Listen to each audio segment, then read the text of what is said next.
Eu coloquei, na verdade, 2 PowerPoints lá para vocês, né. Vocês viram. O primeiro que eu coloquei lá é sobre a questão do paraíso. Depois eu falo para vocês. Eu ia gravar a fala, o texto, mas assim é muito, como eu falei para vocês, é um pouco complicado gravar vídeo aqui de tarde, por várias outras questões também. Tem mais gente trabalhando em casa, tá, você ficar falando sozinha, né?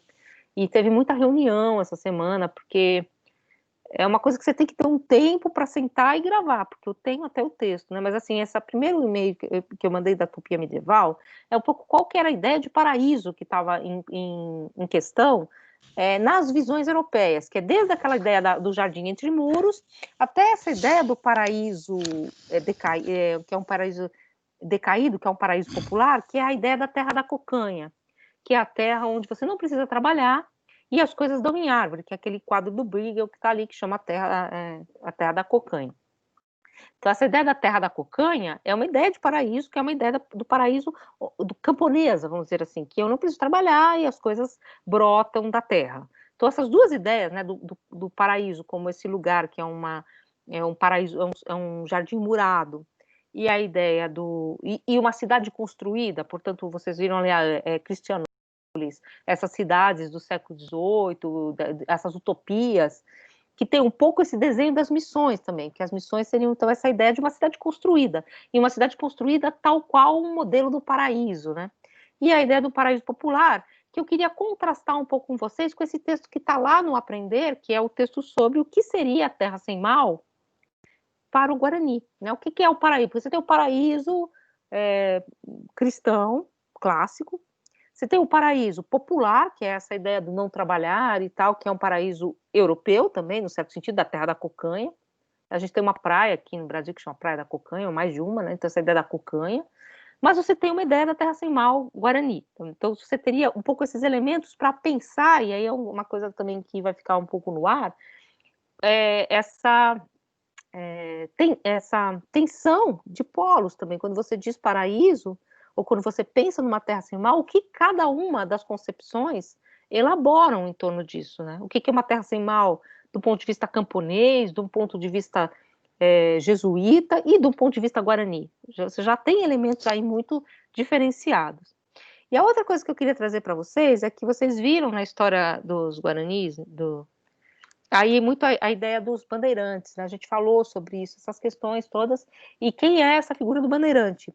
E, claro, não estou defendendo, não estou nem querendo trazer essa questão aqui como ela é polêmica hoje em dia. Claro que os bandeirantes eram essas figuras que iam às missões para exatamente aprisionar os indígenas e levar os indígenas para a terra que era terra portuguesa, exatamente porque quando tem a guerra guaranítica, eles ficam tão revoltados, porque vocês estão nos entregando aos inimigos, que era o português, que tinha essa predisposição de mandar essas grandes empresas, né, inclusive uma grande batalha dessas empresas bandeirantes contra as fortificações guaranis, né, que é uma batalha famosa, que eles vencem, né, os Guarani, as missões vencem, as missões afugentam, vamos dizer, as bandeiras, mas também quem eram essas personagens das bandeiras.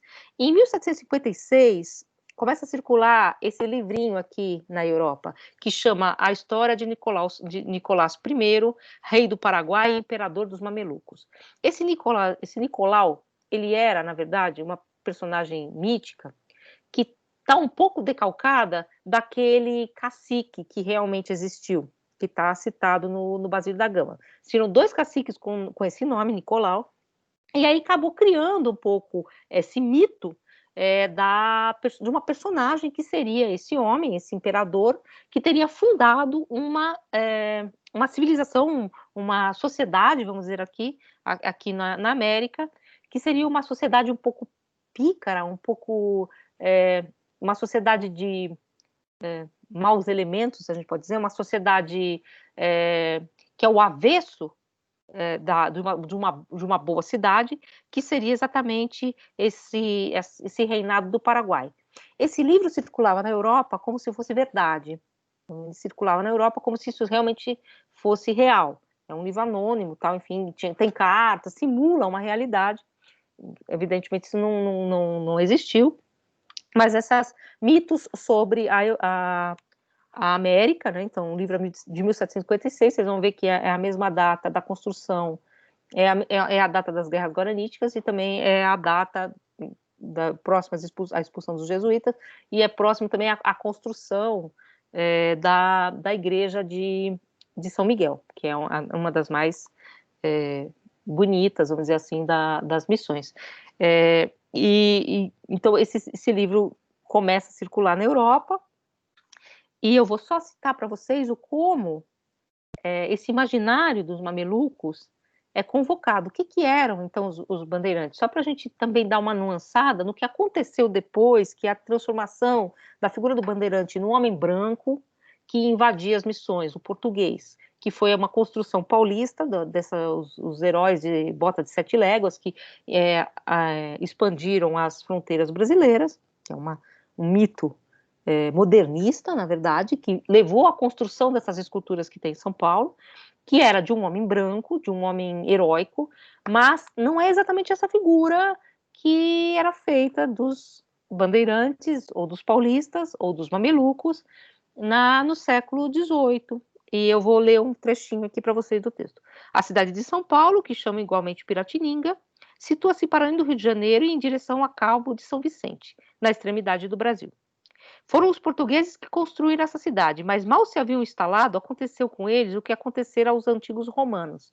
Faltaram-lhes mulheres. Viram-se assim obrigados a tomá-las dos índios. Cultura do estupro, né? Mas isso aqui é do século XVIII, tá?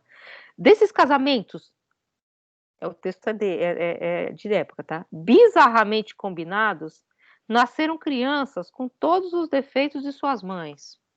Porque já vai mostrando o que vai ser o próximo tópico do nosso curso. Talvez os dos seus pais, sem nenhuma de suas virtudes. A segunda geração já estava em tal descrédito que as cidades vizinhas acreditaram cair em desgraça se continuassem a viver em comércio com gentes tão corrompidas. Para manter o supremo desprezo que tinham por eles, foi-lhes dado o nome mamelucos, pelo qual são conhecidos desde então. Então aqui a gente já entra um pouco nessa teoria da mestiçagem como sendo aquilo que corrompe, né? Então, um pouco não querendo salvar a barra de bandeirante nenhum, era isso que era entendido quando falava bandeirante, eram os mamelucos. O termo é pejorativo, né? A conjunção de índio e negro ou de índio e branco, né? Não é um mestiço, é uma figura mestiça, que na segunda geração é ainda mais corrompida e decaída. Então, essa ideia de que essa figura pícara, né? Assim, o texto é bem divertido, tá? Eu comprei da Unesp, acho que tem até fácil de encontrar. Divertido assim, porque é literário, tá? Enfim, essa figura do Nicolau, ele sai da Europa, ele vai roubando, vai pulando de canto em canto, até cair aqui na América e se transformar no imperador. Então é uma figura muito, assim, que não existiu, claro, mas é uma figura picaresca, né? Dentro dessa ideia da literatura picaresca, né? Que é a figura que vai de episódio em episódio, de malandragem em malandragem, embora o termo não existisse, construindo a sua reputação até de repente por um acaso ela vira um imperador, né? Então, mas ela não merece nada disso, muito pelo contrário, é um safado, na verdade, é um aproveitador que encontra aqui essa nação, vamos dizer assim, de mamelucos e se torna imperador deles. Então, um pouco essa ideia que eu queria trazer para vocês, que a gente vai ver nesse módulo que eu já abri, que é o módulo o que vem depois, então, dessa questão. Os bandeirantes lembram os Médicis, vamos desbravar a Amazônia. É por isso, ame os deixe. Mas isso é anterior, né, na verdade. Se você for ler, por exemplo, no dia que eu fui falar lá sobre Mário Pedrosa, eu até cortei o trecho, porque eu acho uma selvageria, mas eu cortei para não criar polêmica. O Mário de Andrade escreve sobre isso, né? O bandeirantismo tal, porque é uma ideia de pensar a construção do Brasil. E o Bandeirantes, exatamente, o elogio da mestiçagem, tem toda essa questão, tal, assim, que é uma construção paulista, né, do passado de São Paulo, tal. Então tem toda uma construção modernista aí por trás também. Não é à toa que o Monumento das Bandeiras é do Brecheret. Brecheret, que é esse escultor italiano, mas que participou da semana de 22, que escondia que era italiano, inclusive botou o Tzinho no nome, né, Brecherete, né, porque ele chama, acho que Brecherelli, sei lá, ele colocou esse Tzinho para afrancesar, né, e chama Vitor, mas ele chama Vittorio, na verdade. Ele era italiano, ele veio para cá. Isso não era bom, então você quer ser brasileiro, né? Você quer ser brasileiro exatamente porque você está entrando dentro de um discurso, de uma construção de nacionalidade. Em São Paulo, né? Até hoje em São Paulo fala assim, ah, ele é quatrocentão. Vocês já ouviram isso, né? Quatrocentão é aquele que não é italiano, que não é libanês, que não é o Boulos, né? Boulos, o Haddad, o Maluf, o Bolsonaro, enfim, não dá para falar só dos bons, né? Que são os migrantes, né? Enfim, né? O Rato, os migrantes japoneses. Então, essa construção um pouco a revelia Paulo também, né? Então, e essa construção é muito forte, ela é muito potente. Ela aparece até numa figura super inteligente como Mário de Andrade, né? Então, e eu queria trazer um pouco, mas esse elemento de que eles eram mamelucos desaparece da construção, né? Eles eram os portugueses que atravessavam, enfim. Então, são construções, são camadas, né? Que se constroem em cima de personagens históricos que às vezes perdem a espessura dentro dessa questão, né? Você não tem mais a espessura de quem foi essa personagem do Bandeirante, porque em cima dessa personagem se construiu, no século XVIII, a imagem de uma população decrépita, no século XIX e XX, a ideia de uma população branca, heróica, e agora a ideia de bandidos. Enfim, eles eram tudo isso, menos brancos, só que eles não eram. Eles eram tudo isso, mas também dentro de uma historicidade. O Lugon mesmo vai falar muito, citar muito as cartas, né? Como gente como essa pode se dizer crente em Deus, né? Enfim, então mas assim, claro, lendo pelo avesso, também existiu o preconceito de eles serem mestiços, né? Enfim, essa mestiçagem que ocorreu muito mais nessa área de Portugal do que nas missões. As missões você primeiro não podia ter não indígenas, né? Então tinha toda essa questão de uma ideia de pureza, né? Enfim, que não é a pureza racial, que isso vai ser construído depois. Estou adiantando um pouco o próximo módulo. Então, eu vou colocar aqui para vocês na bandeja, eu espero conseguir, um PowerPoint que é um pouquinho diferente daquele que está lá com vocês, porque eu coloquei algumas legendas, tá? Se eu conseguir, né?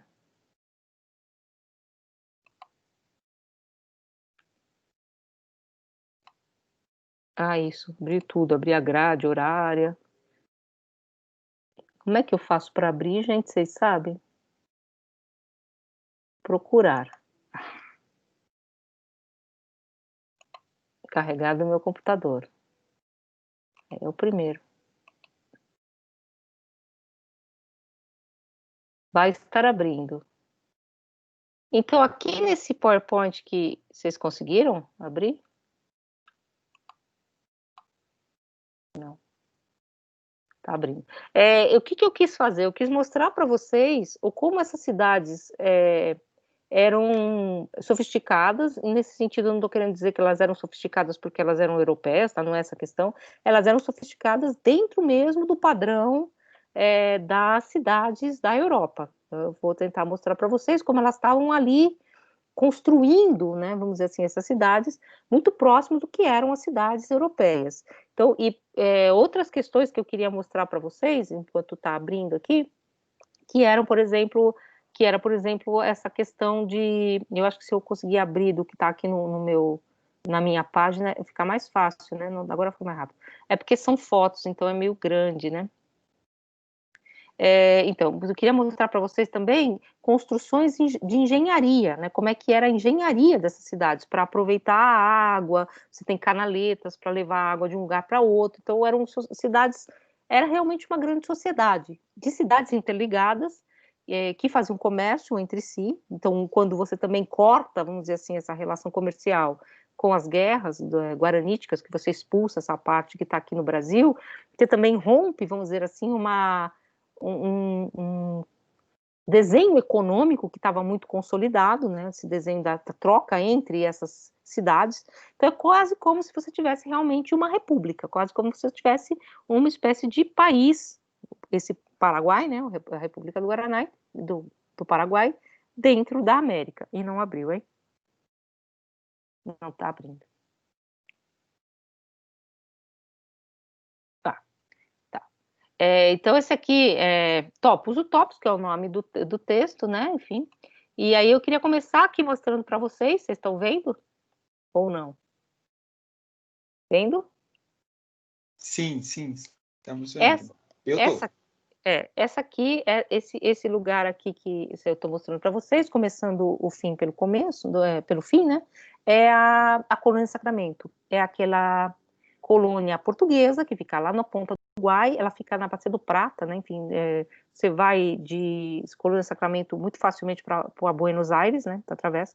Então era um ponto estratégico na entrada, né? Desse rio, enfim, de saída para o mar. Então, esse entreposto português, né, que ficava ali no lugar estratégico, que é atacado muitas vezes por Guarani, pelo povo Guarani das Missões, é essa colônia que é dada em troca aos espanhóis dos terrenos do que era o TAP, que é esse interior do Rio Grande do Sul. Então, as guerras guaraníticas, em 1750, elas ocorrem exatamente por essa troca. Então, você entrega essa colônia, que é uma colônia de tipo português, realmente, para os espanhóis, em troca de os espanhóis cederem a Portugal o terreno onde ficavam essas cidades, né? Guaranis que ficavam no TAP, né? Nesse território, que era o território do que depois seria o Brasil. Então, essa é o primeiro slide. E esse outro slide que eu coloquei para vocês é de Córdoba. Córdoba, que é uma cidade no interior já da Argentina, né? Porque a Argentina tem uma parte desértica enorme no interior, e vocês chegando nessa cidade, se vocês tiverem algum dia a oportunidade de visitar, é muito interessante, é uma cidade universitária. Aliás, quem conheceu o professor Cabreira, acho que o Jorge conheceu, né? Eu fui na universidade, dá para entender muito a personalidade. Eu fui na Universidade de Córdoba, que é onde ele se formou. Tem um peso realmente, uma pompa, uma coisa bem diferenciada, né? A gente, por mais que a USP tenha lá uma sala pomposinha para defesa, não é igual. Tem um pouco esse peso, vamos dizer assim, de uma outra época. As nossas universidades são muito recentes.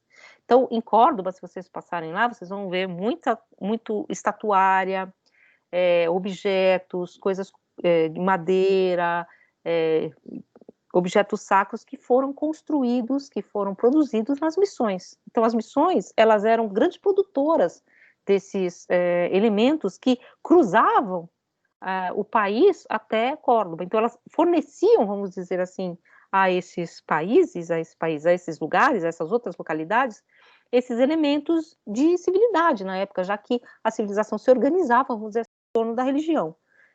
O Brasil também foi um grande produtor de imagens, né, de imaginário. Inclusive, a Virgem de Luján, né, que é a padroeira da Argentina, é uma escultura, uma imagem brasileira, né, produzida no Brasil.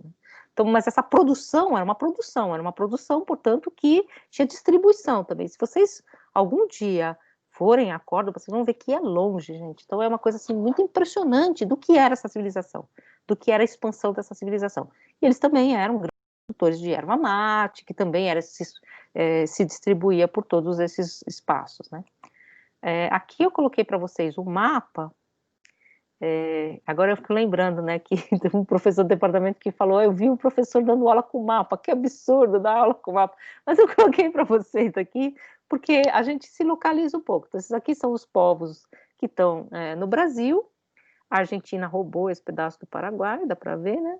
Que era a República Paraguaia, que são as missões da Argentina e as missões do Paraguai, né? Então, se vocês depois quiserem seguir, pegar o PowerPoint lá que está para vocês e encontrarem as missões que a gente vai ver, vocês vão poder ver aqui no mapa. Algumas não, a gente nem coloquei aqui porque realmente não existe mais nada, não realmente nada.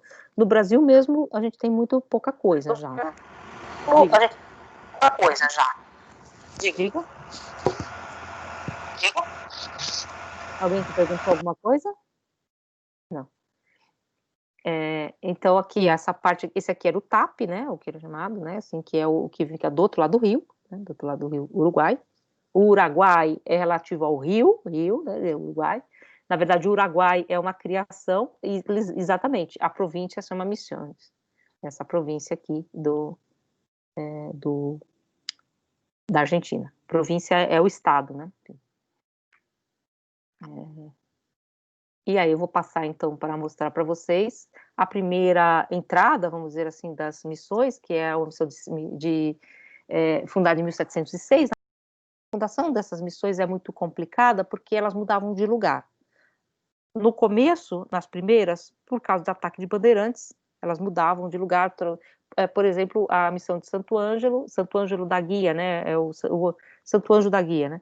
Ela mudou de lugar, ela veio para o TAP, ela mudou para o outro lado do Uruguai, do Rio Uruguai, exatamente para fugir dos bandeirantes. E ela foi fundada, então, em 1706 e destruída em 1756 nas Guerras Garaníticas. E essa igreja que eu vou mostrar para vocês é uma reconstrução. Vou mostrar só para vocês terem um pouco a ideia do que seria a igreja, talvez, completa, mas ela é uma reconstrução do século XX, já baseada nas ruínas de São Miguel, né? Que é essa igreja aqui. Então, tem essa colunada aqui na frente. Se vocês forem a Santo Ângelo, eu achei um pouco decepcionante, mas enfim, vocês vão ver o piso, né, recortado com vidro em cima, muito mal cuidado. Assim, o vidro está cheio de água por baixo, assim, né, de umidade, então você não vê direito, mas esse vidro ele cobre no meio da praça aquilo que é a antiga fundação da igreja. Então, essa aqui é uma igreja, enfim, só para vocês terem uma noção do que seria. Aqui é muito legal na praça que eles têm todo esse portal aqui que você até chega na igreja, que são todos os povos na ordem em que foram construídas, né, as missões, né, todas as cidades das missões, e são inúmeras, né? Aqui eu coloquei para vocês, deixa eu tentar ver, aí vocês vão ter que ler aqui o que está escrito aqui, tá, Giovanni Battista Primoli, porque aquele negocinho, não, fica em cima e não sai. Sabe a barrinha? A barrinha fica em cima. Fica para vocês também? Pronto, Não.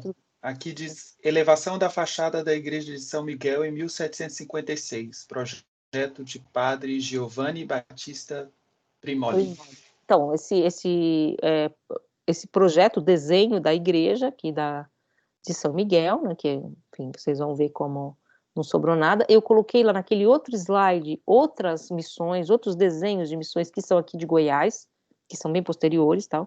Mas é sempre essa ideia de uma grande praça circundada por essas casas que vão formando bairros. Depois vocês vão ver lá no Paraguai como esses bairros estão bem fáceis de perceber como eles eram.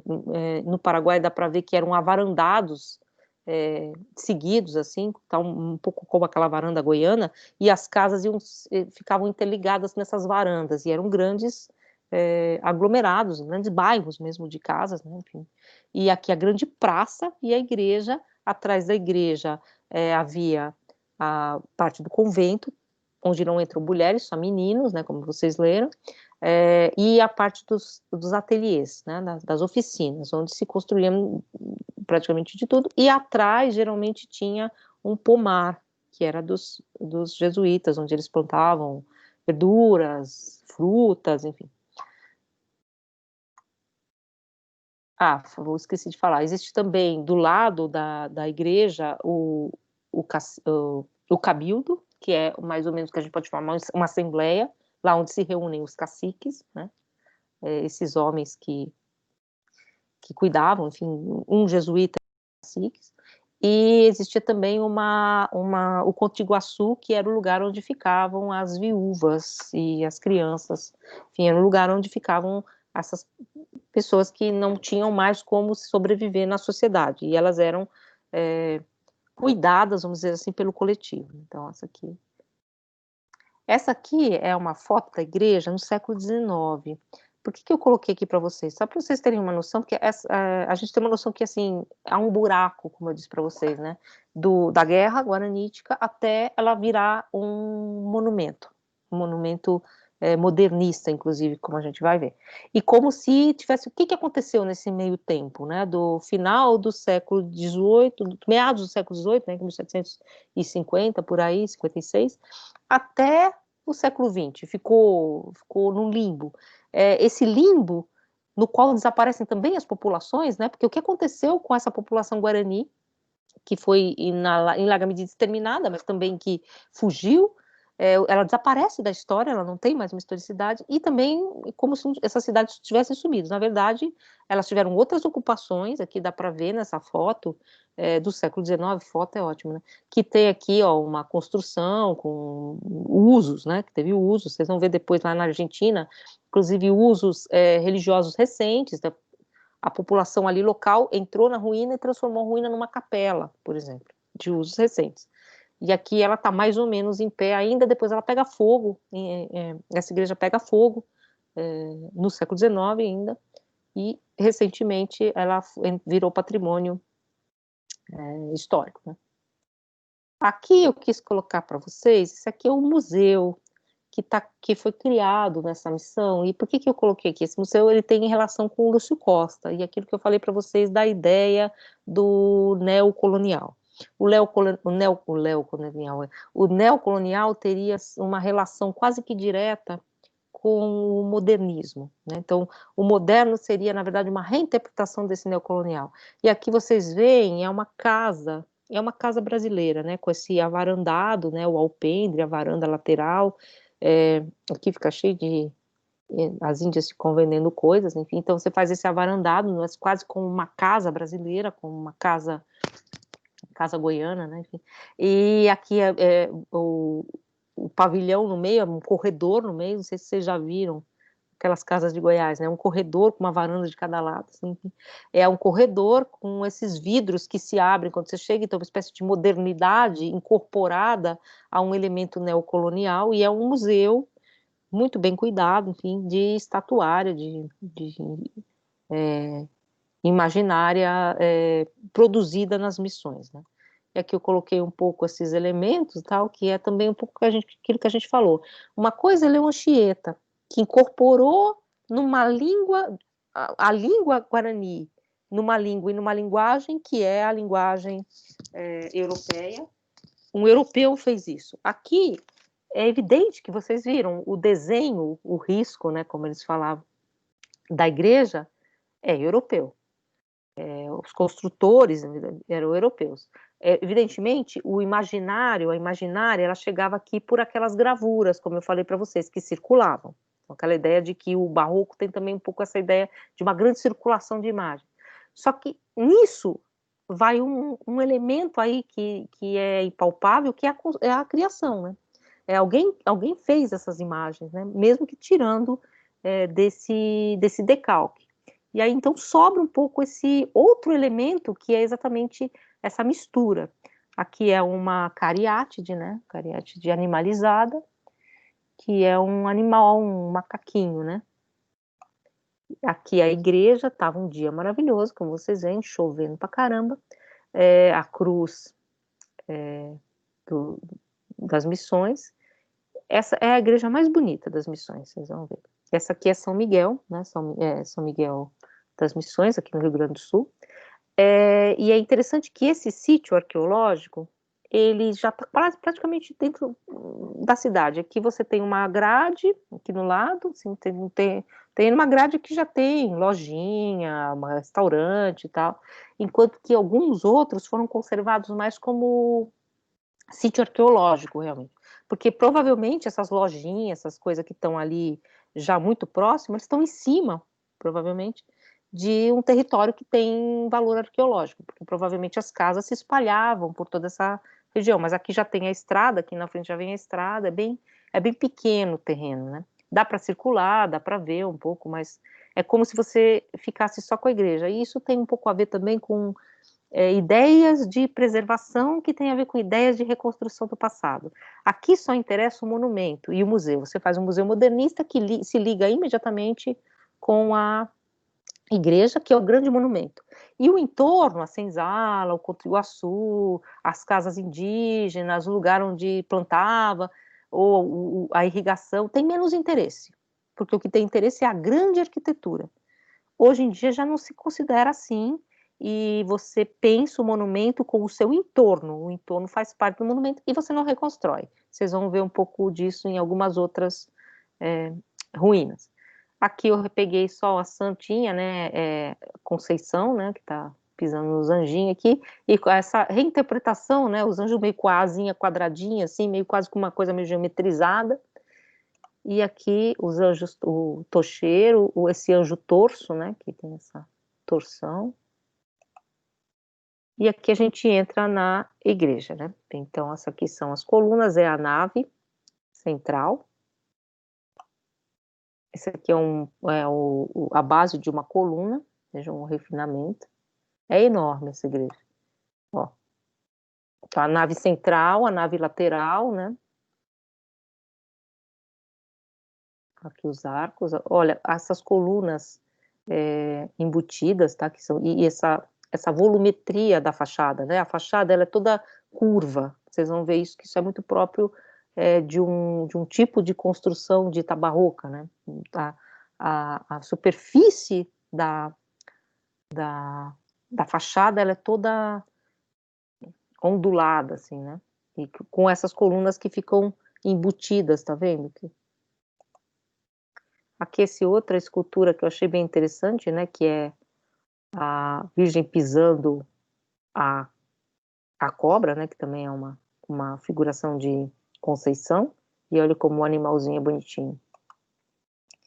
Isso aqui já é São Lourenço Mártir. Então, isso aqui já é uma outra tipo de... Essa pessoa que tá andando aí sou eu, tá? Porque não tinha nenhuma foto que não tivesse. Tá chovendo pra caramba. Isso aqui já é bem mais uma ideia de ruína. Você já não recupera praticamente nada aqui nada assim, não tem uma fachada, não tem uma construção. Aqui nessa ruína, aqui do lado tinha um cemitério atual, assim, atual, provavelmente em uso até um tempo atrás. Isso aqui é um terreno fechado, também não é um terreno muito grande, é cheio de criação de carneiro da Embrapa. Aí paguei um mico, né? Porque eu cheguei aqui, eu fiquei com medo dos carneiros. Aí o cara falou, vão correr tudo atrás de você. Mas era cheio, gente, dava meio sinistro. E aqui a entrada de Apóstolos, já na Argentina. Então, você vê isso aqui da estrada, já é a divisa com o Brasil. Mas isso aqui é novo, tá? Isso aqui já é do turismo contemporâneo.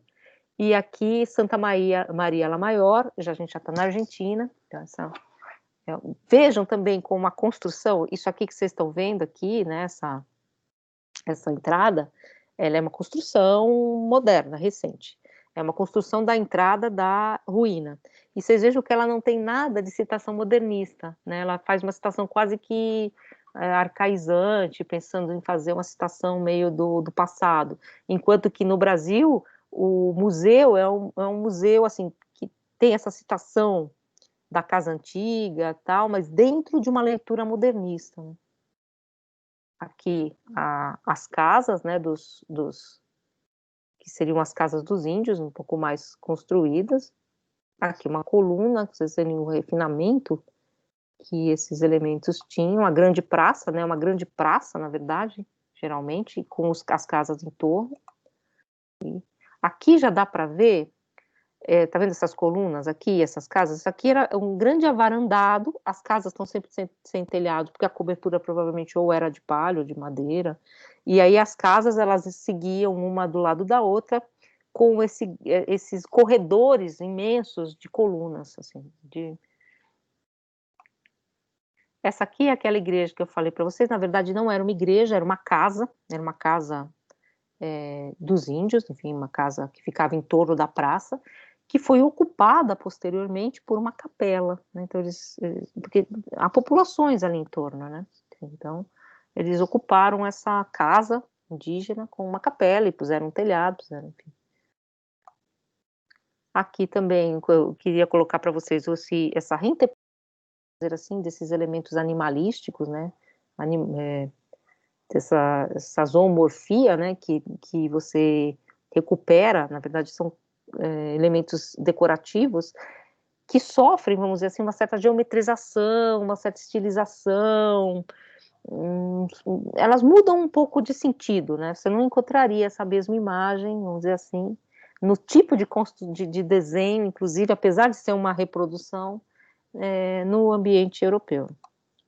Aqui é a construção, eu não consigo ler, mas tudo bem. Eu coloquei aqui para vocês verem, então, um modo de lidar com o passado, que é muito parecido com o de São Miguel, que é em 44, em São Inácio Mini. Então, São Inácio, que é uma das missões mais bonitas, que é na Argentina também é isso, é um pequeno terreno, é um pouco maior que o de São Miguel, mas é fechado e a cidade já está em volta. Atrás tem um hotel, a cidade já engoliu, então não tem esse respiro.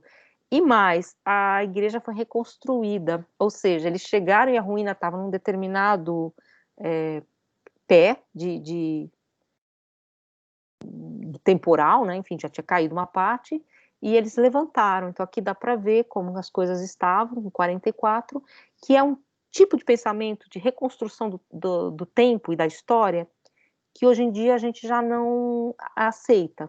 Tá? Então, existe uma reconstrução da história, né? Você reconstrói a fachada dentro dos limites, claro, do que poderia ter sido, mas hoje em dia o restauro moderno ele evita falsear. Não sei se vocês já foram a Pirenópolis olhar a igreja que queimou, né? Vocês já viram, né?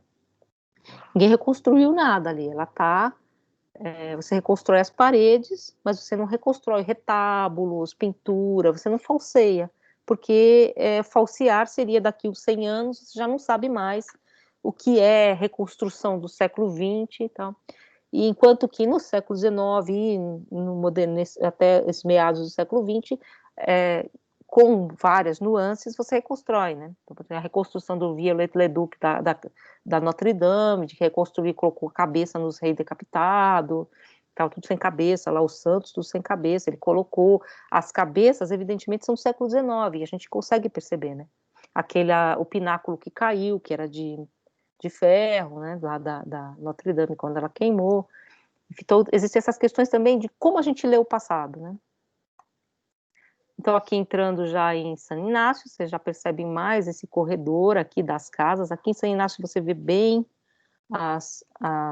os bairros, né? Os bairros, os arruamentos, tá vendo? Assim, das casas dos índios. E a grande praça, tá vendo? Aqui a grande praça cercada de casas. Aqui a grande praça que eles deixaram erguidas essas duas grandes asas, né? Que seriam as partes da igreja, né? Aqui. Também estava um dia maravilhoso, chovendo, a gente só dá sorte, né? Eu tentei chegar bem perto aqui para mostrar para vocês o refinamento da construção, enfim. Aqui o anjo, né, na fachada. Aqui dá para você andar, em São Inácio, dá para você andar no que era o claustro, no que era o convento, o lugar onde os jesuítas comiam, né, o comedouro, o lugar onde eles faziam os ateliês, dá para ver bem essa parte de trás, que é muito diferente dos índios. Os índios era bem mais simples, realmente, a construção, né? Aqui é a igreja, novamente. E aqui é a parte de trás, que seria a parte, então, de convívio dos jesuítas, né?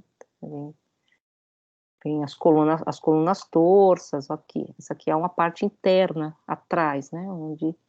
Que dá para o pátio, né? Interno do... Aqui, novamente, à frente da igreja. Então, a igreja é central, atrás da igreja, ou contígua à igreja, fica essa parte onde vivem os jesuítas, os ateliês, onde, volto a dizer, não entram mulheres, só meninos e homens, né? Enfim, os ateliês também. Aqui já é a morada dos índios. Eu coloquei aqui para vocês, porque eu acho que aqui dá para ver, acho que tem um outro que dá para ver melhor. Deixa eu ver, não, aqui dá para ver. As casas, elas eram, na verdade, grandes construções únicas, né, de arruamento, só que elas eram já divididas na família, tá vendo aqui e aqui, ó. elas eram divididas na família nuclear, né? Na família mononuclear, né? Você não quer mais que as famílias fiquem todas juntas. Então, isso foi uma questão de imposição realmente do modo de convívio. Você vai ter paredes separando, né? Acabou o poliamor total. A gente não sabe se acabou. Eu acho que, ó, ninguém ia ver, eles saíam na varanda, devia estar puta calor, sei lá. Não sei o que rolava, né? Mas essa ideia a mulher é propriedade e a família as famílias eram pequenas, eles casavam muito cedo, isso já era da tradição guarani e se mantém com os jesuítas. E eles tinham poucos filhos, enfim, um modo de vida, só que eles tinham muitas mulheres também, né? Enfim, aí eles foram reduzidos, foi imposto, vamos dizer assim, essa ideia, e a ideia também da propriedade de terra. Não, você tem a sua casa, a sua família e o seu lote de terra.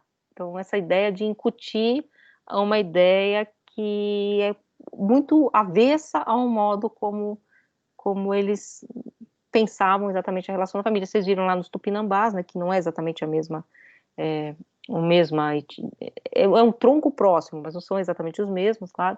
Mas vocês leram lá, né? Quanto mais você comia os seus inimigos e mais poderoso você era, mais mulheres você tinha. Então, enfim, que essa disposição espacial tentava romper, mas até aí, né? Não sei. Aqui uma figura, uma cariátide também, né? Que figura uma coluna. E aqui a gente já tá, vocês estão vendo aqui para mim, o que está escrito? Está aqui embaixo, né? É Santana, né? Aqui Ruínas de Santa Ana, Santana, que 1637. isso aqui também é na Argentina. E aqui, diferente de São Inácio, diferente de São Miguel, mais próximo a São Lourenço, aqui, São Lourenço Mártir, lá no Brasil, aqui as coisas estão no estado como elas foram mais ou menos encontradas, você simplesmente vai tirando, descobrindo, né, a camada de terra, faz um trabalho arqueológico realmente de ir encontrando as camadas, mas você não reconstrói, não coloca coisas novamente no lugar, não sobe colunas, você simplesmente recoloca o que cai agora. Eles numeram os tijolos, vocês vão ver aí, às vezes para reconstruir uma parede e tal, mas você reconstrói tal qual foi, você não coloca elementos, né? Então tem muito mais esse aspecto de ruína, né? Do que sobrou.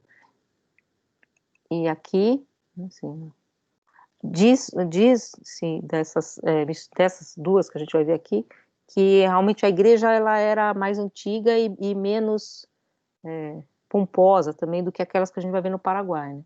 Mas aqui eu queria colocar para vocês a escadaria, né? Essa escada, vocês percebem que ela é arredondada, que ela é curva, né? Aí eu vou falar assim, aí o guia rolava de rir, né? Porque ele perguntou, o que significa curva em português? Eu falei, curva mesmo, né? Ele, tá bom, porque tem, acho que em russo, curva é bunda, né? E aí ele falou que era curva e todo mundo começou a rir, né? Não, eu falei, não, se falar que tem curvas é meio bunda, mas não era. Mas aqui, então, ela é arredondada. Isso é muito sofisticado. Se vocês forem pensar, essas igrejas barrocas, tá vendo também como existe um ritmo, vamos dizer assim, na fachada, que é todo assim, né? Então, o Barromini e o Bernini é aquele de Santa Teresa, que vocês viram, do êxtase de Santa Teresa, eles constroem essas igrejas, elas são oponentes, eles ficavam um disputando com o outro, mas ambas têm essa escada que ela se derrama, né, como se ela fosse assim, uma espécie de líquido escorrendo, essa coisa um pouco líquida que tem no barroco, e a fachada, né, toda movida, né, movimentada, que vocês viram naquela escada curva. Claro que não dá para reconstruir a igreja, mas vocês vão ver aqui na igreja de Loreto. Essa aqui é uma capela que estaria nas ruínas de Nossa Senhora de Loreto, que é outra cidade, outra missão muito próxima a Santana. Aqui, nessas duas missões, tem uma parte que consegue ver onde era a cozinha, o banheiro, claro, tudo bem ruína, né?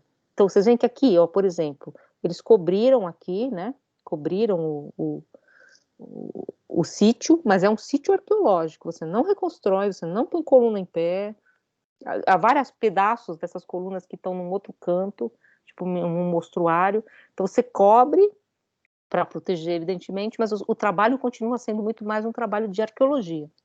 E eu queria só mostrar para vocês essas colunas arredondadas da fachada do que era essa capela, né? Era uma capela, não era a igreja central. Como elas eram refinadas, para você pensar o que eram essas cidades, né? E aqui atrás, também muito impressionante, como é que é o nome disso? Um reservatório de água da chuva, e existiam canais que levavam essa água para vários cantos das missões, para o fundo, que era um pomar. Então, é uma construção realmente de uma cidade. Eram cidades realmente urbanizadas, nesse sentido europeu, né? E essa aqui é Trindade, no Paraguai, né? E ela também é bem reconstituída. Aqui vocês vão ver, então também é menos pedra e mais construção, né? Então, você vendo que é menos. Aqui tá dizendo Paraná, Priscila. Santíssima Trindade do Paraná, no Paraguai. Ah, O Paraná é o Rio, mas é no Paraguai. Isso aqui, vocês vão até ver a plaquinha em Paraguai aqui. E aqui, ó, vocês viram essas colunas? Isso aqui é uma varanda, é uma rua, né, de casas, menos pedra e mais aqui, ó, os grandes arruamentos, estão vendo? Sim, isso aqui eram blocos, por isso que eu falei bairros, né, eram blocos de casas que tinham essas varandas comuns, e as casas eram separadas por família. Mas imagino eu que isso aqui se conservava muito, essa ideia de uma coletividade, né? Percebam assim. Aqui também, ó, a reconstituição do bairro, né? Aqui, ó, do bloco, né? De casas, tá vendo? Arruamento, e aqui eram mais de uma casa agrupadas aqui também. E aqui é a entrada, a nave maior da igreja, a nave central, né? Da igreja, e as naves laterais destruídas. Aqui um nicho. Aqui a construção também da igreja. Aqui eu sempre gosto de mostrar esses detalhes de como o elemento de uma reconstrução do anjo, do Caribebé, né? Carai-bebé, né? Ele sofre reinterpretações. Que aí, assim, queria colocar uma coisa que é, inclusive, um elemento que eu estudo no Walter Benjamin, nos teóricos, né? A gente tem sempre a ideia mecanicista de acreditar que é uma questão técnica. Eles não tinham técnica para fazer. Só que técnica e sociedade e um movimento social andam juntas. Então, não é uma técnica que permite uma coisa. É uma técnica que é convocada porque há uma necessidade dela, e ela é convocada de um determinado modo, que é o que um autor que o Benjamin cita, que é o Hegel, chama de vontade de arte. Existe a técnica e a arte, mas a técnica é, antes de tudo, um coeficiente de atrito para aquilo que essa sociedade gostaria de produzir. Então, não é só porque não existia, evidentemente, o mesmo refinamento técnico, no sentido de possibilidades materiais, nos ateliês das missões, que se produzia assim. É também porque há um elemento aí que a gente pode chamar de vontade de arte, fazendo uma coisa bem selvagem, mas que está também aparecendo essas imagens. Vale lembrar que essas construções, o que eles produziam, circulavam por toda a América, né? Então não eram coisas não refinadas. Dizem que os tecidos que eles produziam eram consumidos em toda a América. Aqui também os anjos, tá? Entrada. É muito bonito, vale muito a pena. Aqui, ó. Aqui a coluna, para vocês verem o desenho da coluna. Essa missão tem duas igrejas, tem uma que é só um torreão, provavelmente porque eles construíram uma igreja nova, né? A Tupã-Ogá, Casa de Tupã. Aqui uma cariátide, uma coluna.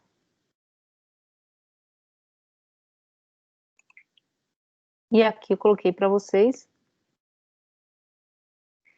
Acaba lembrando, né, um pouco essa coisa asteca, no sentido de ser um pouco geometrizada, né? Assim, um pouco pessoas quadradas, exatamente. Aqui só coloquei para vocês verem como que eram separados as casas, tá vendo? Aqui as colunas e as casinhas, eram casinhas muito simples, eles tinham poucos móveis, viviam ao modo Guarani, rede, né, enfim. Aqui, ó, também dá para ver bem essas colunas e os... Aqui já é a parte interna da igreja, essa parte aqui seria dos jesuítas, não dos índios, né, que era sempre mais refinada, sempre mais bem cuidada. Muito embora fossem muitos índios e poucos jesuítas, né, às vezes eram dois, enfim. Aqui um pouco o desenho também, que sempre fica um pouco quadrado, sempre fica um pouco anguloso, né, é uma construção angulosa. E aqui na verdade a gente já está, aqui é Jesus. Jesus, vocês estão lendo aí? Cadê? Qual que tá no outro?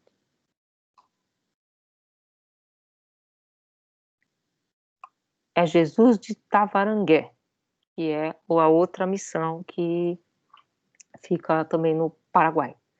Aqui é a nave, vamos dizer, central da igreja. Essa igreja está bem preservada, assim, as paredes, tudo. Tá tem várias partes.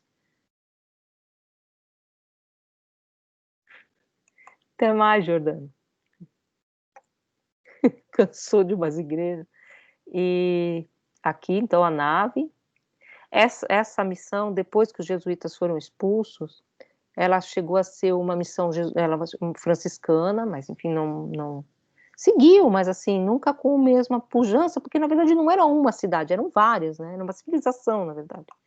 Aqui é o desenho geral da igreja, que tem algo de mais mourisco, né? Que tem algo de uma construção mais espanhola, né? Assim, vocês estão vendo aqui, né? Menos italiana, né? E aqui o passarinho, né? O sabiá do campo, e a placa em Guarani, no Paraguai. Então, era um pouco isso que eu queria mostrar para vocês. Na verdade, essa tá para vocês aí, né, no disponível. Vocês conseguiram? Não, o que eu estou fazendo? O que eu faço para sair daqui? Acabar com parar a apresentação, tá? Ah, parou, né? Então, eu queria mostrar para vocês, na verdade, um pouco essa ideia de qual era o tamanho, vamos dizer assim, dessa República Guarani, ou dessas várias cidades. Eram várias cidades que tinham relação entre elas, e como isso tinha uma dimensão realmente que talvez nem em várias cidades mesmo portuguesas não tivessem de estruturação. Então, um pouco recuperar essa questão. O outro texto que vai ficar lá para vocês lerem, que é o texto de um antropólogo, que vai falar exatamente o que seria a Terra sem mal, né? O que seria então esse paraíso, né? Essa ideia de que essas cidades foram construídas a um modelo paradisíaco, né? Elas são cidades projetadas, vamos dizer assim, elas são utopias, né? Dentro da ideia de utopia, enfim, elas são projetadas para ter centralidade da igreja, o arruamento, a forma de coletar água, elas têm todo esse projeto interno, mas o que seria esse elemento utópico guarani, né? Como eles trabalhariam com isso? Essa também é uma hipótese que se levanta, porque essas cidades, que eram cidades construídas, elas foram parcialmente abandonadas depois que os jesuítas foram embora. Então, claro, há várias construções históricas. Uma delas, eu acho que pode ser pensada de que não havia essa ideia tópica, exatamente, de várias populações. Elas não tinham essa ideia de que se conservar num lugar era o que conservava exatamente o ser guarani.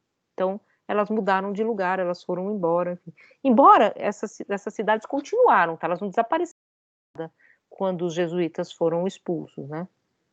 Algumas viraram missões franciscanas, outras continuaram, mas elas foram decaindo por causa da falta de comercialização, de comércio entre elas, por causa exatamente de uma desestruturação, da guerra guaranítica, né? Essas populações elas foram dizimadas em alguns lugares, mas dá para ver que tinha uma potência, né, dessas construções, enfim, e que eu acho que a gente pensando novamente, voltando novamente para aquele documentário, de pensar o quanto isso claro, é uma construção colonial, ela é colonizadora, mas o quanto também há um elemento aí que não é totalmente português, né? Lembrei uma coisa aqui que não tem nada a ver, mas eu fui na banca de um ex-aluno aqui do departamento que está estudando em Portugal, fazendo doutorado lá, o Lennon, né? E achei muito interessante que é um projeto, é um programa de doutorado que lida muito com questões interculturais, né?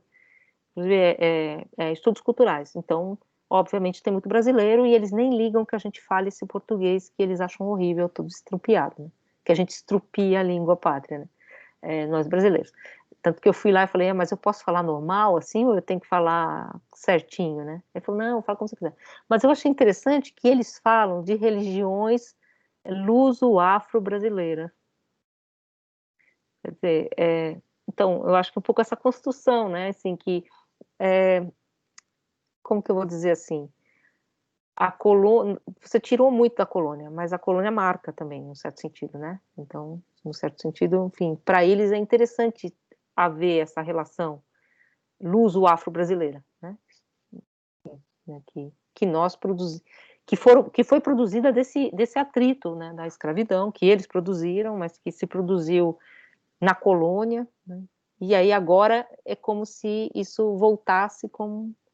Eu achei interessante, porque a gente não fala luso-afro-brasileira de jeito nenhum, né? A gente fala afro-brasileira, né? Enfim, mas eu achei interessante essa apropriação, né, cultural deles. Assim.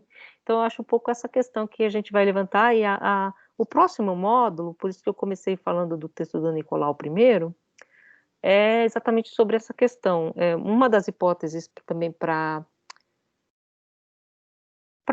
essa população, evidentemente os Guarani que não foram reduzidos, eles estão até hoje, enfim, continuaram vivendo como Guarani, e existem várias aldeias em torno dessas missões, então eles estão lá próximos, inclusive em todas elas, né? Em São Miguel tem uma aldeia, em São Inácio Midi, eles estão lá também, então eles vivem ali ainda, né? Ainda é um território Guarani. Só que aqueles que foram aculturados, se a gente quiser usar esse termo, que foram colonizados, que foram reduzidos, esses, na verdade, eles se miscigenaram também logo em seguida. E aí, uma das hipóteses é que essas figuras são aquelas que formaram essa população que eles chamam de gaúcho, que a gente chama outra coisa de gaúcho, né? Gaúcho é quem nasce no Rio Grande do Sul, que é o gaúcho, que é o nosso caboclo, talvez, né? Que é essa figura assim, que é uma mameluco, enfim, novamente. Então, um pouco essa ideia de quem são essas populações que a gente vai ver um pouquinho nesse próximo módulo, a partir do texto do Borges, falando do Martim Fierro, que é um poema da nacionalidade argentina, que é em cima dessa figura, né, do gaúcho. E depois a gente vai ler esse texto da Tatiana, que eu coloquei lá a tese dela, vocês viram, né? Na verdade, é um livro. Mas como o livro vai ser muito difícil de a gente achar, eu escolhi 2 capítulos. Um capítulo fala sobre as aventuras, vamos dizer assim, de um mito, que é o mito de Cã, como ele sai da Bíblia e ele vai servindo durante séculos para incorporar esse elemento da escravidão, como Cã se torna um africano, ele não é necessariamente, ele não é africano na Bíblia, mas como você vai assimilando essa ideia vai sendo produzida, esse mito vai sendo produzido politicamente, então como tópica e história se encontram, né, essa tópica do filho que é expulso, né, que leva a marca, que carrega essa insígnia, né, enfim, que carrega essa marca na testa, vai assimilar essa marca como uma marca da pele e uma marca da cor, e como isso vai aparecer depois na pintura do Modesto Brocos, que vocês conhecem, né, A Redenção de Cã, já dentro de uma leitura do século XIX. Então, eu escolhi 2 capítulos. O capítulo é o que fala exatamente desse movimento do mito, como o mito vem sendo assimilado por essa questão. E a outra questão é sobre essa pintura que já é do século XIX. Então, esses são os seus 2 movimentos que a gente vai fazer no próximo módulo. vocês têm alguma questão, ou várias, ou todas do mundo. Esse texto da Tatiana eu acho muito interessante, acho que vale muito a pena ler inteiro para quem tiver interesse nessa questão.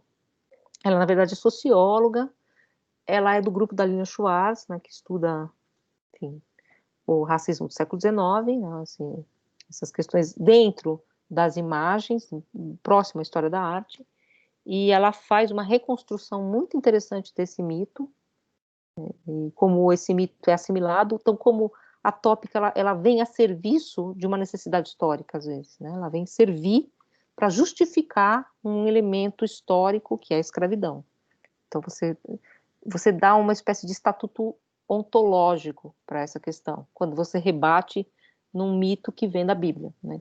Então, como isso é uma construção, exatamente, e como aparece nessa pintura do Modesto Brocos, ela vai falar quem é Modesto Brocos também, que ele é um pintor espanhol, né? Então, que vem para o Brasil, enfim, então como essa pintura, na verdade, é ambígua, porque ele também tem pinturas, outras pinturas sobre o tema do negro, da negra, que não necessariamente carregam esse elemento evidentemente racista, né? Então, essa pintura ela vai servir também como ilustração, né, desse tema, né?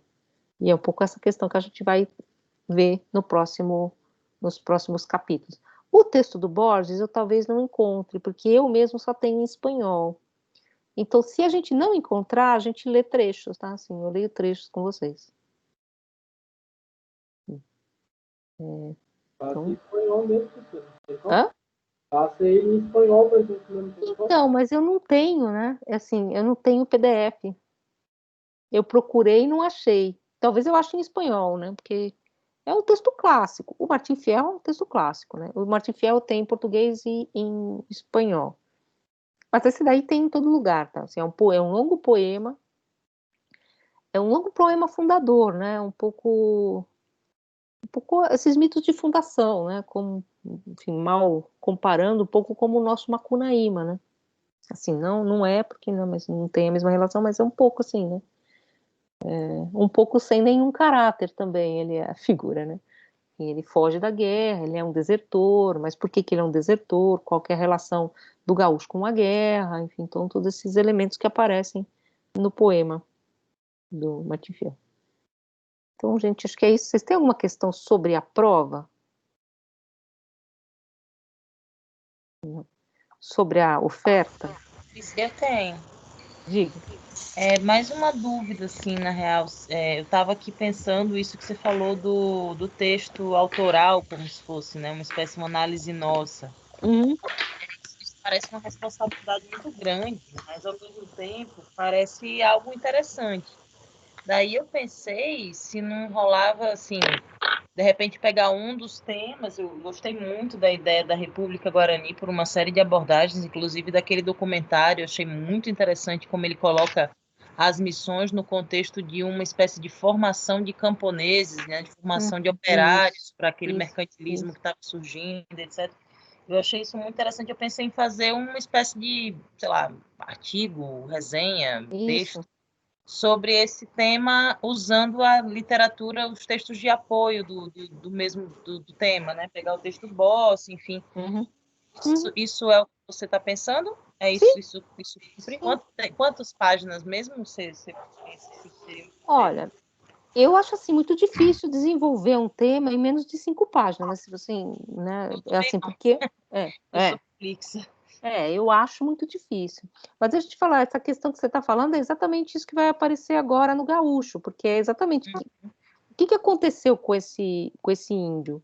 Ele se transformou em camponês, ele se transformou em campesino, ele foi aculturado para ser assimilado às encomendas e depois às estâncias, né? Assim. Nossa, quando ele começa a falar da valorização do tempo, né? Como o tempo começa a ser contado, medido, como isso começa a condicionar o cotidiano, né? E não mais a necessidade de fato do metabolismo da terra. Nossa, eu achei essa ideia viajosíssima, adorei. Se você pensar assim, você casa tempo e espaço, né? Você coloniza o espaço porque você faz a casa. Essa questão da casa é muito importante para os jesuítas. Eles falam muito disso. Como a casa vai ganhar paredes, porque você tem que parede, né? Sim. São palavras que têm relação, vocês sabem, né? Que parede é aquele Não que vive sabe, entre parede. mas achei que faz super sentido agora. Aí você empareda, vamos dizer, porque como é que eles viviam? Eles viviam em grandes os cacicados, né, que depois eles chamam de cacicados, eram grandes famílias, né, eram grandes que viviam juntas, que viviam assim em uma comunidade muito aberta, né, mulheres, várias mulheres, enfim, que é essa ideia muito diferente da família mononuclear, né? Aí você obriga todo mundo a ficar numa casa e taca a parede, né? Assim, pá, vocês vão ficar aqui, vocês três, o marido, a mulher e o filho. Esse Mais três lugar é aqui. de vocês e nenhum outro é de vocês. Aquela identidade exclusiva, né? Que assim, aqui é seu porque nenhum outro lugar é. Né? Aqui nenhum outro lugar exatamente. E aí eles têm muito essa relação, esse é o Lugon que vai analisar, com essa ideia de incutir nesses camponeses, né, que você está querendo formar camponeses, a ideia de propriedade de terra. Então você tem a terra que é o Tupambaé, que é a terra de Deus, e o Abambaé, né, a terra do Babado, a terra de todo mundo. Por que eles fazem isso? Que essa ideia é um pouco medieval, né? Você tem a terra que você cultiva para todo mundo, que distribui, que cuida dos jesuítas, que vende, né? Que cuida do dinheiro da colônia, que cuida das viúvas, que cuida dos órfãos, né, tal. Previdência. Da previdência. E eles queriam que essas pessoas trabalhassem no dia de folga nas terras próprias, para ter um excedente. E aí diz o Lugon que os jesuítas diziam que eles são preguiçosos, né? Porque eles não trabalham nesse dia de folga nas terras próprias. Porque você estava tentando, na verdade, assim, eu acho que eles não perceberam, você está tentando incutir uma ideia que não faz sentido. Eu não quero ter uma terra própria. Mas essa ideia de que você ter terra própria, como a família, a terra, né, o tempo, como você vai colonizando esses elementos, né? Então, a data de entrega, a Yasmin está perguntando, que é uma coisa que não tem nada a ver, mas tem tudo a ver. Tem tudo a ver. Se eu colocar dia 26 de novembro, a abertura, vocês podiam entregar dia 17 de dezembro? Acho razoável. É o penúltimo dia de aula.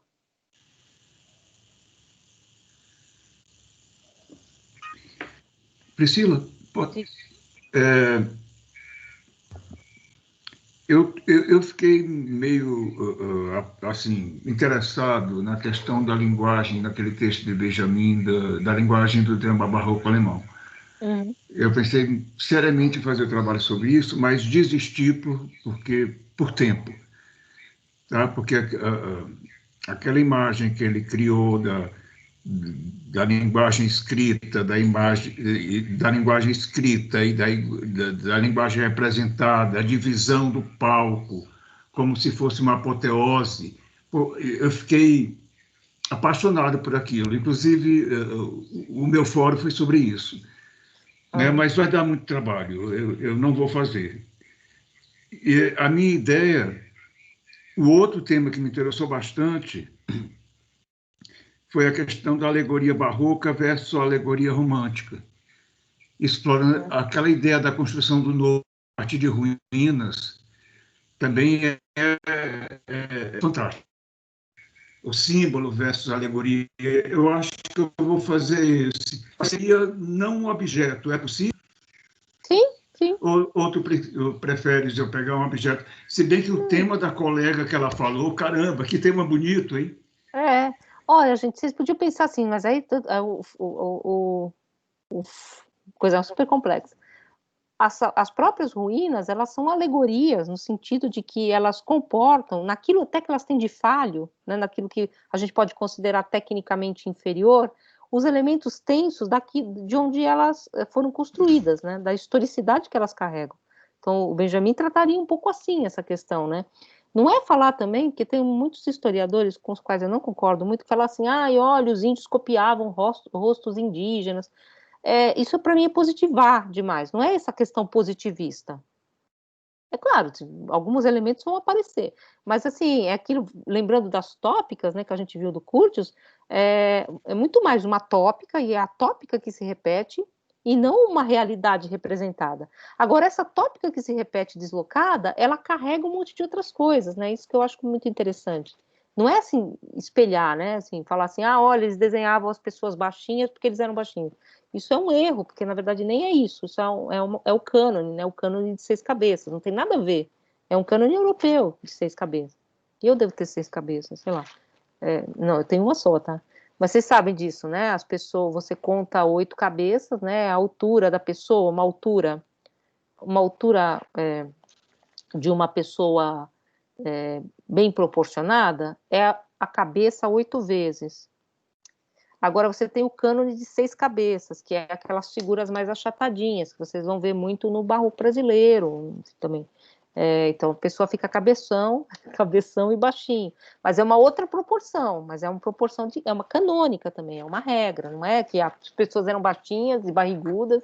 Não, assim, inclusive aqueles anjos meio barrigudos que estão assim, ele é um anjo torso, é a torção que está sendo levada em conta, né?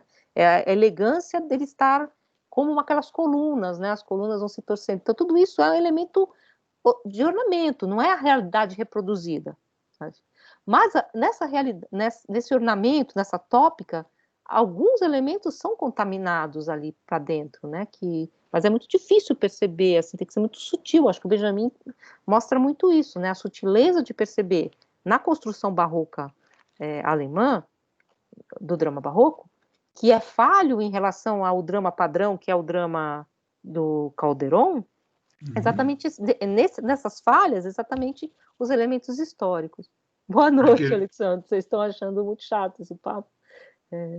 Aquele capítulo do Benjamin não é tão fácil, mas é muito interessante. E a minha visão não é tão eurocêntrica. Eu acho que um curso como esse, nós deveríamos aproveitar a oportunidade, até porque nós estudamos tão pouco a nossa cultura, tão pouco a nossa história, né? Talvez mais para focar na questão indígena, mas existe muita leitura, Priscila, e realmente eu não tenho. Eu até acho que o tema não seria tão pertinente, porque a gente tem tão pouca oportunidade de estudar a cultura da gente, a nossa formação, que eu deveria focar mais nesse tema, mas exige leitura, não dá. Não, mas gente, também, o que a gente está fazendo aqui, esse curso é todo experimental, tá? Tudo que a gente está fazendo aqui é muito experimento. Eu não sou historiadora, né, no limite.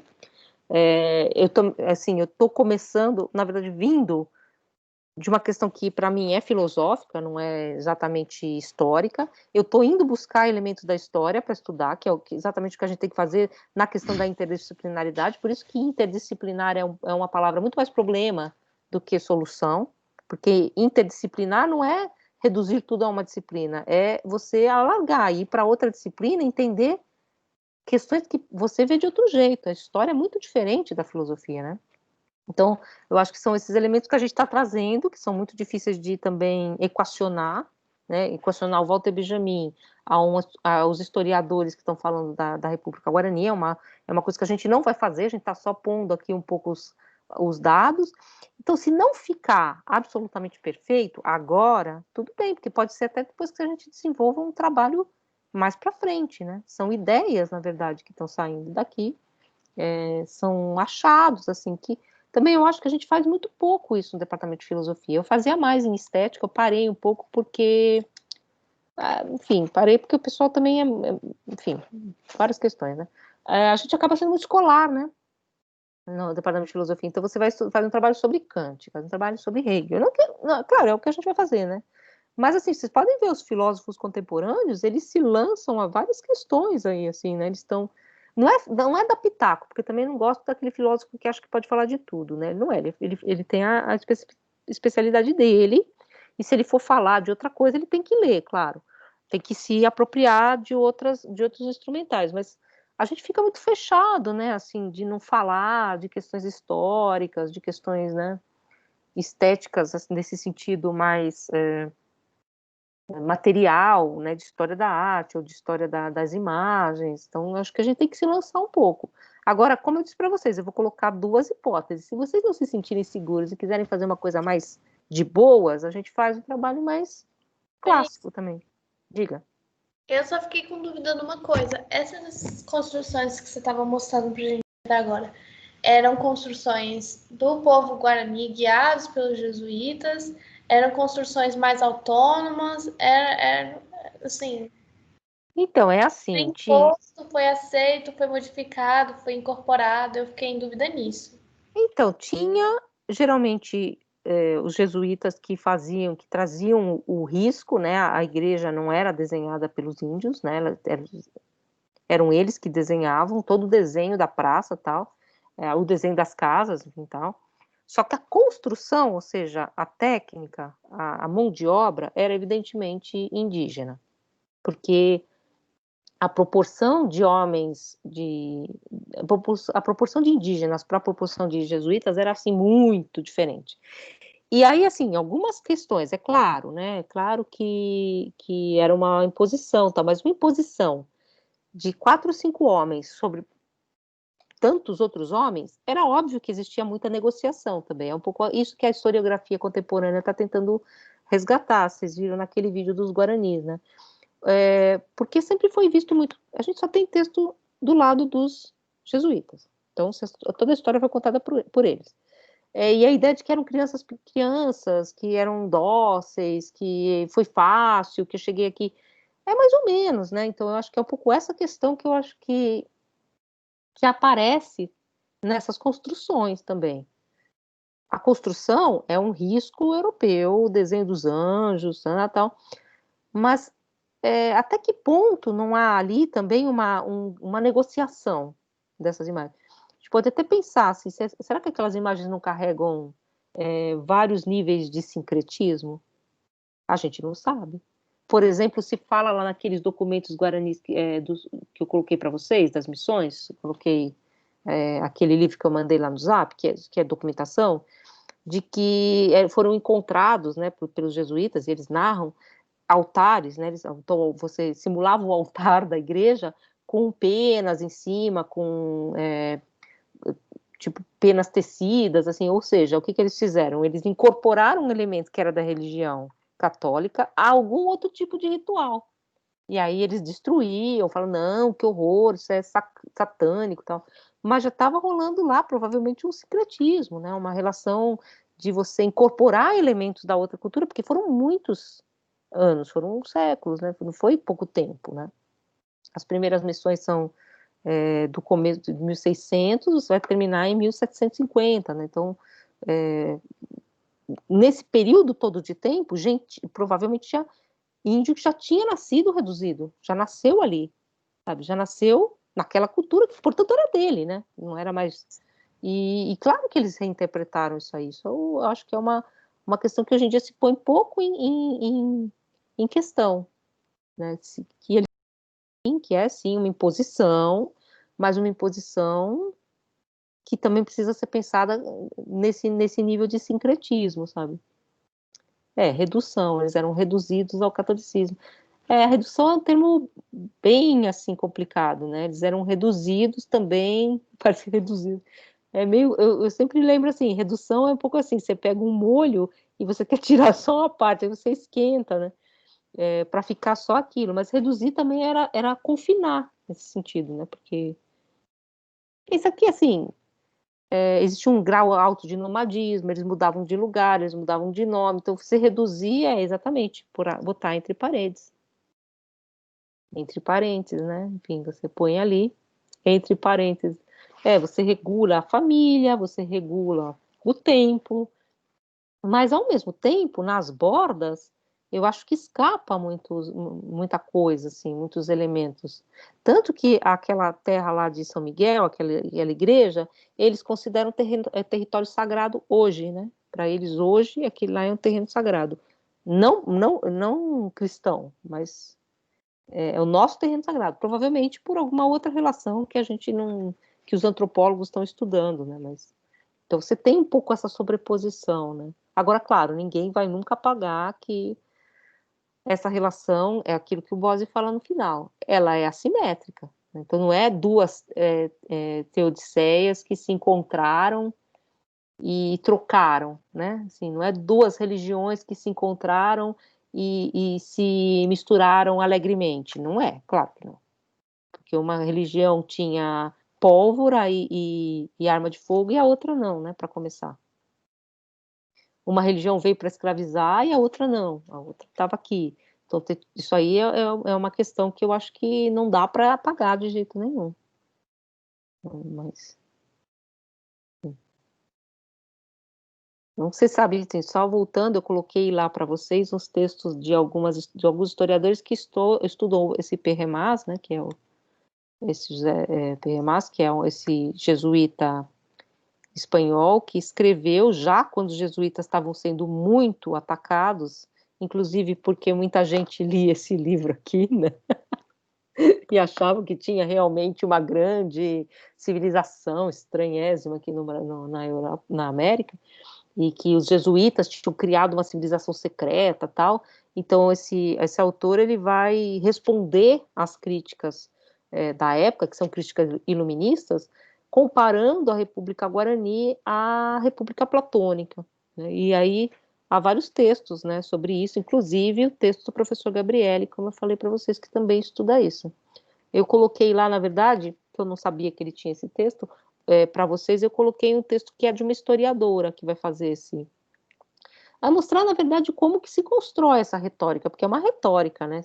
Agora, que tinha essa ideia da utopia, né, na construção, porque a utopia de 1516, a utopia é baseada, a utopia do Thomas More, ela é baseada nos relatos da América. Então, é como aquilo que foi baseado nos relatos da América, na utopia de Thomas More, volta para a América. E se vocês forem ler na utopia, também tem altos elementos que a gente pode identificar como colonizadores, né? De construção de uma cidade, num lugar onde a população que estava lá foi retirada para construir uma outra população, né? Eu posso procurar, Rosana. Acho que se você jogar Gabriele, eu vou escrever aqui, ó. Péremas. Tá lá no programa, inclusive. Se você jogar na internet, acho que aparece. Mas eu posso achar e trago aqui para vocês. É assim. Que ele está estudando, na verdade, estudando assim. A gente estuda, evidentemente, no limite de que sabendo que é uma viagem, né? Claro, né? E a República de Platão também tinha muita coisa de colonizadora, se a gente for levar ao pé da letra. Mas ela não era para fazer aquilo, né? É um discurso, né?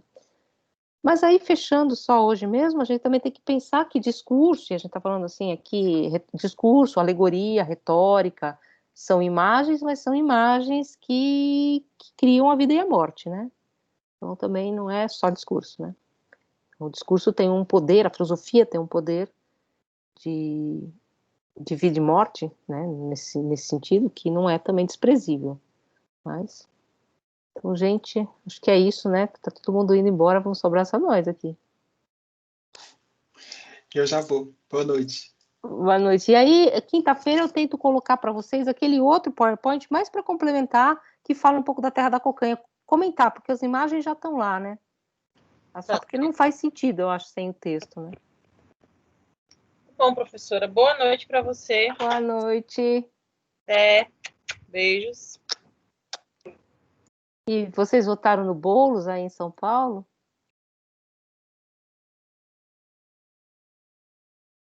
Pô, gravou isso.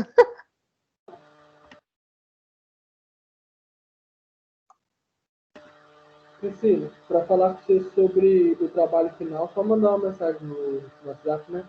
Só mandar uma mensagem no WhatsApp. Isso. Boa noite.